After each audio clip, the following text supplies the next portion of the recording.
everybody. Welcome back to another episode of It's a Thing. Right off the bat, the thing for today is an exercise in going with the flow. Hey guys, it's Tamiko, and welcome to It's a Thing.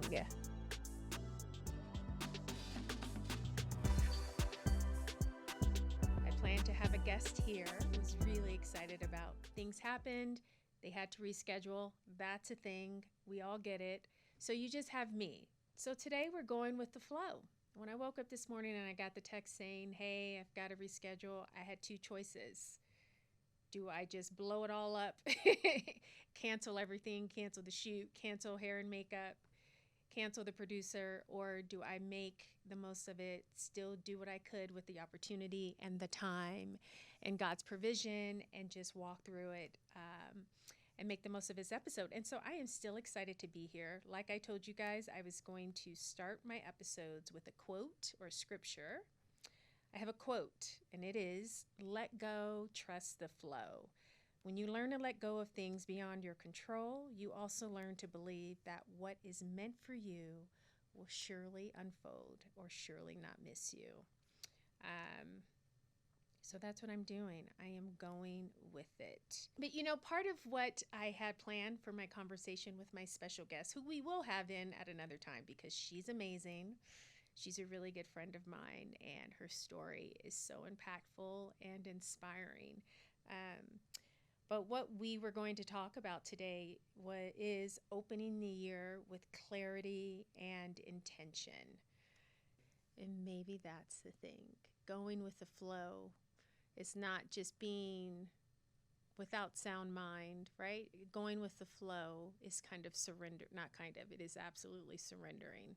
For me, that means surrendering to God's will and God's plan and being obedient, right?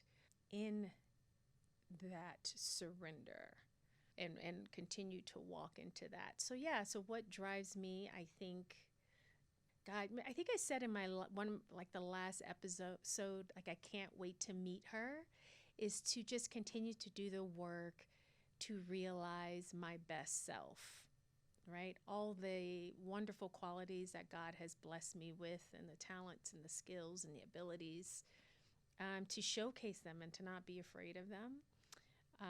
And so it's so funny saying things like, just go with the flow, just kind of makes it be like you're throwing your hands up in the air. When really, I think going with the flow, if you think about it, requires probably more intentionality and more work, so to speak, because you have to be flexible. You've got to be, is that a word, amenable to change? I think that's a word. I think I just said a big word. You have to be amenable to change and and then just be obedient. You know what? Okay, so I listened to a podcast with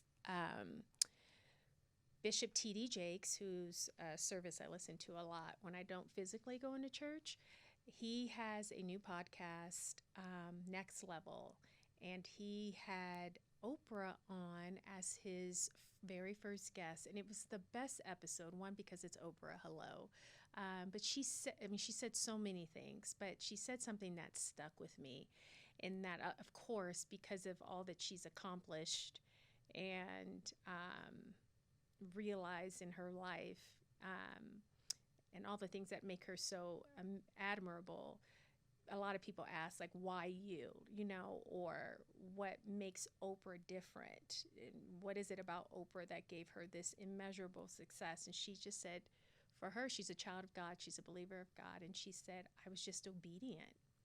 Like God spoke to me and showed me and kind of aligned things that put things in her heart and her spirit as to career moves, different opportunities.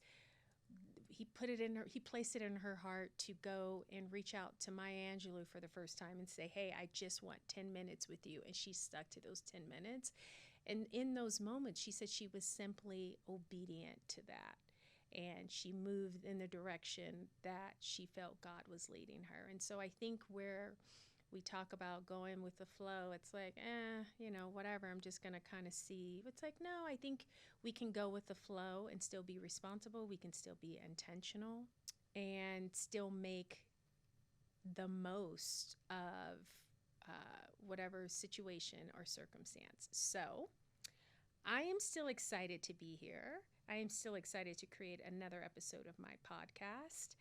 It is a new year. It is 2026. Everyone is talking about the year of the snake, where everyone's talking about it, where we are shedding things that no longer serve us. We are stepping out on faith. We are releasing relationships, opportunities, circumstances, whatever, literally shedding things in our life to prepare space for, drum roll, the year of the horse, where beginning, I believe it's like February 18th, we are going to, and I say we because it is, I think it's just Virgo's hay, Pisces, Capricorn, and Sagittarius. Not to say that you shouldn't apply the characteristics of the year of the horse to your own lives, even if you don't fall under those zodiac signs. But I think it's just like we hit the ground running and we do it. Like you envision this beautiful horse galloping or really just charging along. You see that image a lot along the beach side, the ocean front, along the sand and the water. I don't know. But really, you hit the ground running, and it is a year where we are going to experience immeasurable success, and like it's our year. And so whether or not you buy into that stuff, I mean, if you don't, why not? But right, because it can't hurt. I think it just is just tools to kind of keep in the back of your mind as to like what we envision for our lives in this year ahead. And that one of the notes I actually had for our conversation today was January. It's not a reset, it's not the whole what is that, New Year's resolution. It's a decision. And so again, whether you buy into the year of the snake and year of the horse, what type of year do you want for yourselves, right? What new qualities and skills or things about yourself do you want to shed and let go of? And what things do you envision yourself or do you want for yourselves? I mean, use that as your motivation. I am.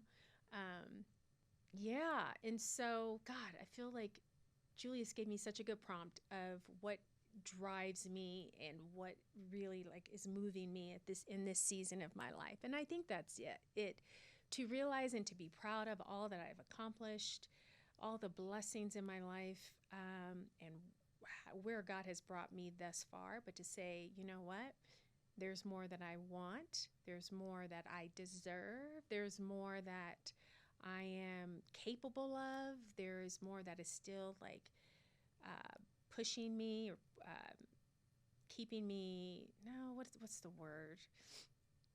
That is calling me. There is more that is calling me, and it ain't gonna come to me. I gotta go get it, right? And so what can I change in my daily habits? What can I change in my mindset? That's a big one,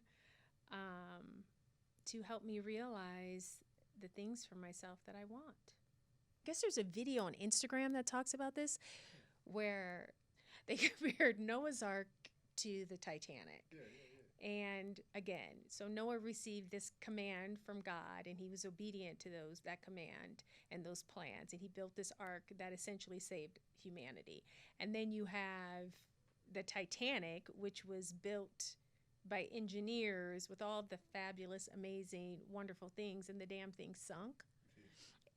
God's hand was on Noah's Ark, right? And not to say that God's hand wasn't on the Titanic, but sometimes when you receive a word from God, or something moves in your spirit, or the universe talks to you and says, you need to do this thing, or this is the direction you want to go, or you need to step into this space, or walk into this room, or start that podcast, and you're like, but it's not perfect. Like, God, this is wood. Like, how am I going to build a boat out of wood and twigs and all the things? Sometimes that keeps us from our destiny. And in the story, the comparison of the Ark versus Titanic, right? Destiny was, I mean, we wouldn't be here if you believe in that, which I do, but we wouldn't be here if, there wasn't that act of obedience to God's word, or if you don't do the thing because it's not perfect, or because everything is not all shiny and as you think it should be. I can attest to that because so many times I have had something placed on my spirit, or an idea, or a concept, or um, just a movement in life. And if things don't look perfect, and if I can't see how it's all supposed to be, I will turn away. I will kind of like, okay, this is really great, but no, it's not how it's supposed to be. And I will procrastinate, and I will defer, and I will do all the things. And so sometimes it's just an act in life. The difference in where we are now and where we want to be, but kind of also where we should be, where we could be, is just an act of obedience and being the ark. You don't have to be the Titanic, be the ark. With this podcast, I wanted to, not, yeah, I guess you could say I almost named it Shine, or Just Shine, because that is a thing for me ever since I was a little girl. My Nana, she used to always sing it. In Sunday school, but she would sing it, "This little light of mine, I'm going to let it shine." And as basic, maybe, I don't know, it's basic as that song is, it's really so powerful as we become adults, because we all have a light within us, and life happens, and sometimes that light can kind of get dim a little bit, or maybe not. I mean, sometimes maybe the light is as bright as it can be, but for whatever reason, we don't give it space to shine. And so that has really come up for me in like the past probably like the past year or so, remembering the light within me, remembering the God light that, Julius. What song is that from?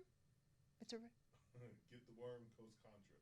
Get the worm, coast contra, refers to having a God light within you. And I love that, and allowing that to shine. One of my favorite, I guess it's a poem quote of mine, is Our Deepest Fear by Marianne Williamson. And it starts with, "Our deepest fear is not that we are inadequate. Our deepest fear is that we are powerful beyond measure." It is our light that we are most, I got to read it. It is our light. At the end of it, I'll pull it up, but at the end of it, it says, "And as we let our own light shine, we unconsciously give others permission to do the same." Yes. Our deepest fear is not that we are inadequate. Our deepest fear is that we are powerful beyond measure. It is our light, not our darkness, that most frightens us. We ask ourselves, who am I to be brilliant, gorgeous, talented, fabulous? Actually, who are you not to be? You are a child of God. Your plain small does not serve the world. There is nothing enlightened about shrinking so other people don't feel insecure around you. I mean, there are so many nuggets in this thing. We are all meant to shine as children do. There's that song, "This Little Light of Mine, I'm going to let it shine." We were born to make manifest the glory of God, or the plan of God that is within us. I added that part. It is not just in some of us, it is in all of us, it is in everyone. So it's not just in Oprah. It's not just in someone that you see, you just admire from afar or close by, and you're like, God, I wish I had that, or I wish I could. It's within you too. And as we let our own light shine, we unconsciously give other people permission to do the same. And as we're liberated from our own fear, our presence automatically liberates others. So this is an exercise. So we started this episode with it being an exercise and just going with it. the end of this episode, yes, I'm closing it, but the end of this episode is an exercise in me letting my light shine, me doing the work, me realizing all the wonderful qualities of myself and being okay with saying that, hello, it is okay to give yourself props. It is okay to give yourself flowers. And hoping that as I let my light shine, that I give someone else the permission to do the same. I'll see you on the next episode.